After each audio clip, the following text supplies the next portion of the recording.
Good afternoon. Thank you very much for attending this press conference by President Metsola. As you will see, there is interpretation in English, in French and in Maltese, and there is also interpretation from Italian.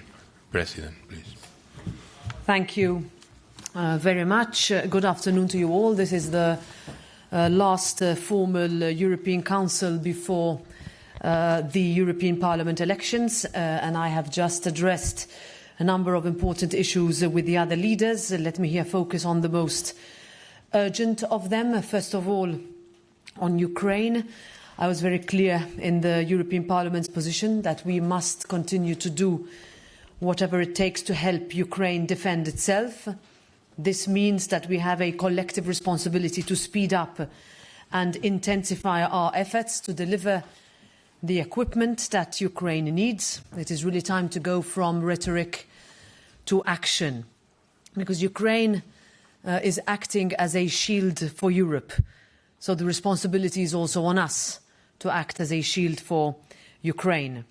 Therefore, the European Parliament's position is very clear. This is one also that I expressed in my meeting with Prime Minister Shmyhal yesterday night. We need to increase our sanctions. We need to close loopholes and crack down on circumvention. We need to move ahead with the next steps in the enlargement process and to make use of revenues from Russian frozen assets. We need to prolong the autonomous trade measures while at the same time protecting our farmers and our internal market. And in this case, time is really of the essence.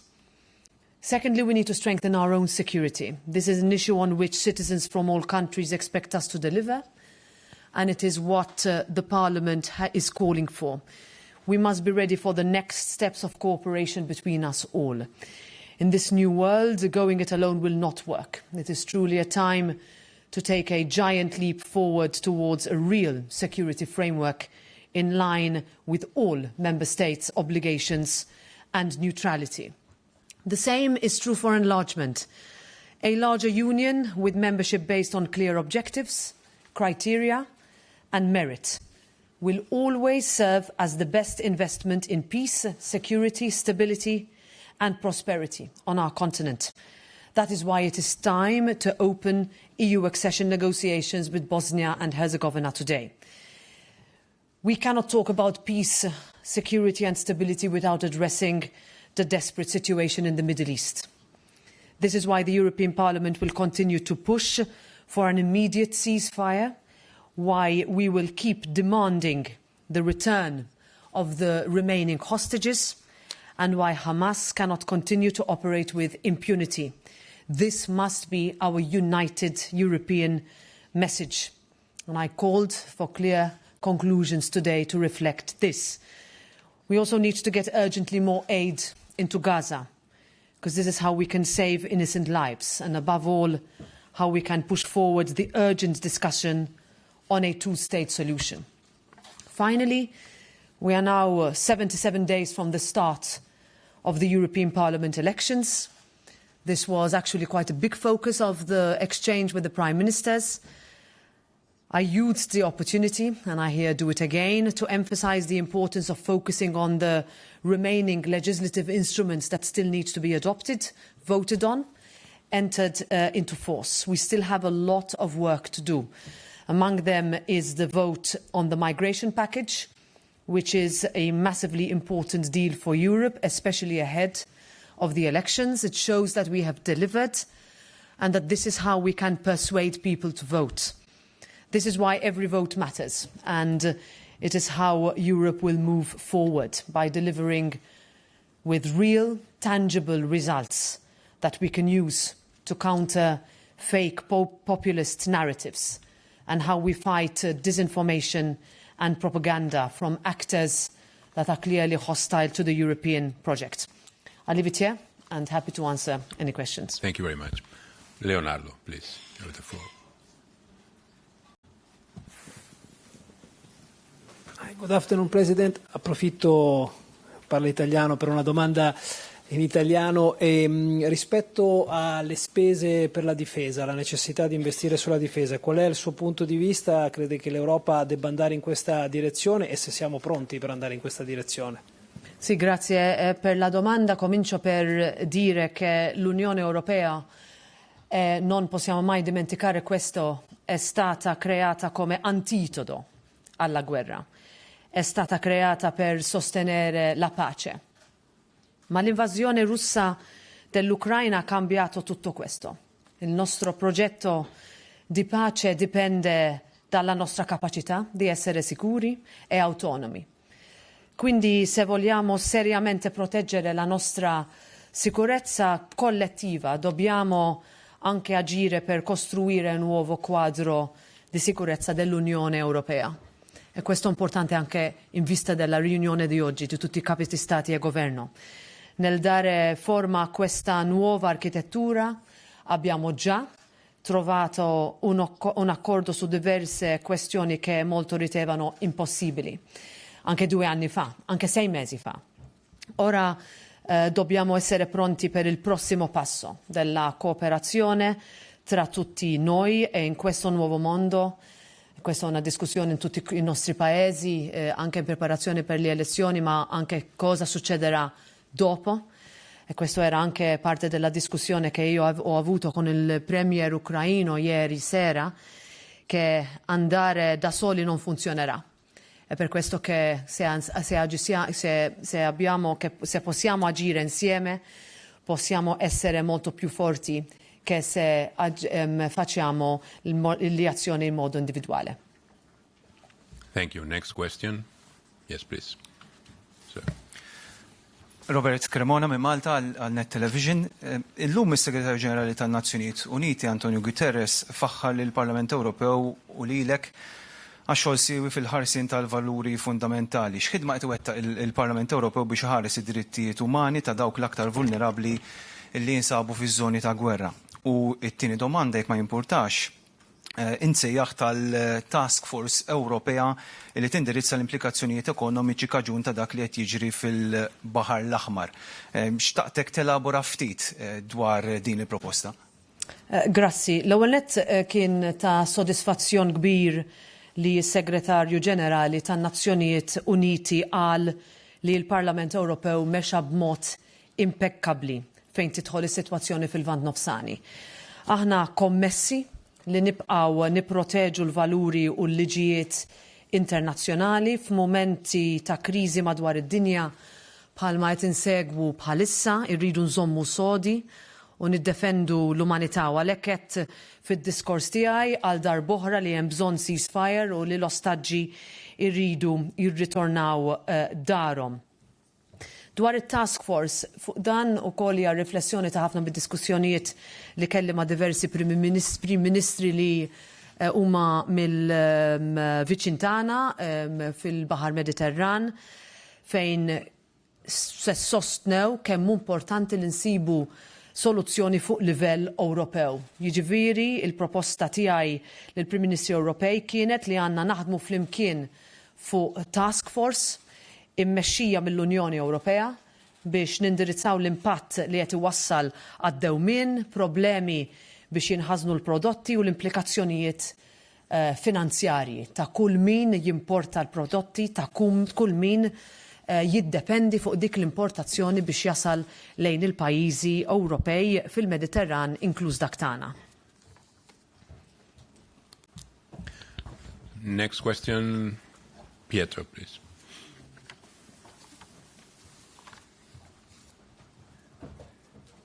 No, it's here, please. Third row. Thank you. Thank you very much. Right before the beginning of the meeting, Mr. Orban congratulated President Putin for his electoral victory. Wanted to know if you had the chance to address the topic with him directly in the meeting or if someone else did, or what's your position on the topic? Thank you. Well, I would not share in the congratulations. We are talking about a country that has illegally invaded another, a country whose leader did not stop in 2008, did not stop in 2014, and definitely does not show any signs of stopping now, that has just emerged from an election that was neither free nor fair, held a few weeks after the assassination of opposition leader Alexei Navalny, and in a year where we're looking at a huge democratic exercise in more than 64, actually 65 countries with the United Kingdom, that will enter a democratic exercise with outcomes that are unpredictable in many of the countries. That is not the same that can be said for Russia. More questions. Next question. Véronique, I think you had a question. Please. Bonjour, je peux poser ma question en français, Madame la Présidente. Vous insistez sur la nécessité de voter le pacte migratoire pour le Parlement avant la fin de la législature. Et pourtant, certains partis, dont le vôtre, donnent déjà l'impression que ce pacte n'est pas suffisant, qu'il faut aller plus loin et proposent des choses qui ne sont pas dans le pacte, comme le modèle rwandais. Est-ce que c'est pas donner un message un peu brouillé aux électeurs qu'à la fois on a beaucoup agi en matière de migration, mais qu'en même temps ça ne suffit pas et qu'il faut aller plus loin, voire trop loin? Merci. Oui, merci. D'abord, je voudrais commencer par dire que ça semblerait impossible, aussi il y a 6 mois, d'avoir un accord sur 9 actes législatifs négociés depuis des années et bloqués depuis des années. C'est important parce que pour nous, la réponse chez nos citoyens qui, en 2019, ils nous ont demandé de trouver des solutions sur le niveau européen sur la migration, qu'on a trouvé les accords politiques entre le Parlement et le Conseil. On doit célébrer ça, parce que sinon, on donne l'impression qu'on n'a pas trouvé des solutions. Et moi, je suis sûre que des solutions, on les a trouvées entre la solidarité, le pilier de solidarité, le pilier d'asile, le pilier de ne laisser pas jamais un pays seul et aussi de renforcer les frontières externes. Sur ça aussi, on doit être honnête. On doit attendre le vote du Parlement européen en avril. Et on va voir les résultats de tous ces votes. Alors, on ne va pas célébrer beaucoup avant le vote, mais aussi être clair qu'il n'y a pas de solution magique vers la crise de l'immigration, la politique migratoire de l'Union européenne. Cet paquet législatif, il trouve beaucoup de solutions, mais on doit encore parler sur la politique de voisinage. On parle aussi avec nos partenaires africains, pas seulement sur l'immigration, mais aussi sur l'investissement. On parle avec nos partenaires dans des autres continents, mais aussi les pays candidats qui attendent d'entrer l'Union européenne avec une politique migratoire commune. Alors, moi, je suis président du Parlement, je représente la majorité du Parlement qui va voter sur une solution qui fait le bilan entre tous les craintes, tous les défis, pour aller aux élections européennes qui ne peuvent pas être utilisées par les populistes ou les extrémistes, de ne pas avoir maintenu la promesse de trouver des solutions sur l'immigration. Bien sûr, ce n'est pas parfait, mais on ne doit pas take this pact for granted with the effort that went into it. Je pense qu'il y avait une question encore là-haut. Oui, monsieur. Which language now? Thank you very much, Madam President.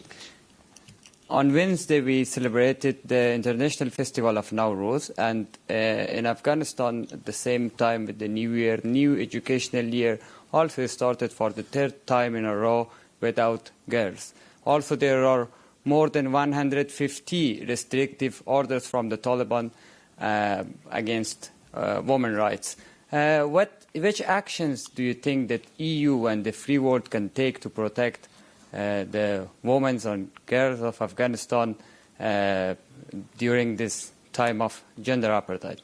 Yeah, thank you very much for this question. It is a very strong position of the European Parliament to condemn this apartheid, to also give courage to those who are fighting on the ground for women's rights. I met with a group of very brave women in Lisbon, in Portugal, who had escaped the Taliban regime with huge difficulty, but who found refuge in the European Union, and they are now studying and looking towards building a new life. For us, we need to make sure that when we move in the European Union or also in our immediate neighbourhood from one crisis to another, that we do not forget what is happening in your country. And the fundamental breaches and violations of women's rights that are taking place and being executed by the Taliban. And the last question, Lorenzo Consoli, please. La parole est à toi. Thank you. Lorenzo Consoli from Asca News, Italy. President, I have a question concerning what's happening, what's been happening in the last 3 months in the decision-making process, the European decision-making process. We have witnessed this increasing problems in coming out of the trilogues after the negotiations, sometimes very long, very hard, between the Parliament, the Council, the Commission, and then the result of the trilogues is put into question again. Sometimes by the Parliament, sometimes very often by the Council, and so what used to be a formality after the agreement in trilogue is becoming now a new negotiation, and this is jeopardizing a decision-making system that was working very well since 2008, was working very well, was making it much more swift, all the process, and was really a good achievement. And now we see that because of the bad will or because of sometimes very short-sighted interests of member states, of parties, this is not working anymore so easily. Do you think there's a risk that we go back to the full co-decision process that is much longer, much more complicated, not based on the expertise, not based on agreements, and so we go backwards instead of going forward? Thank you.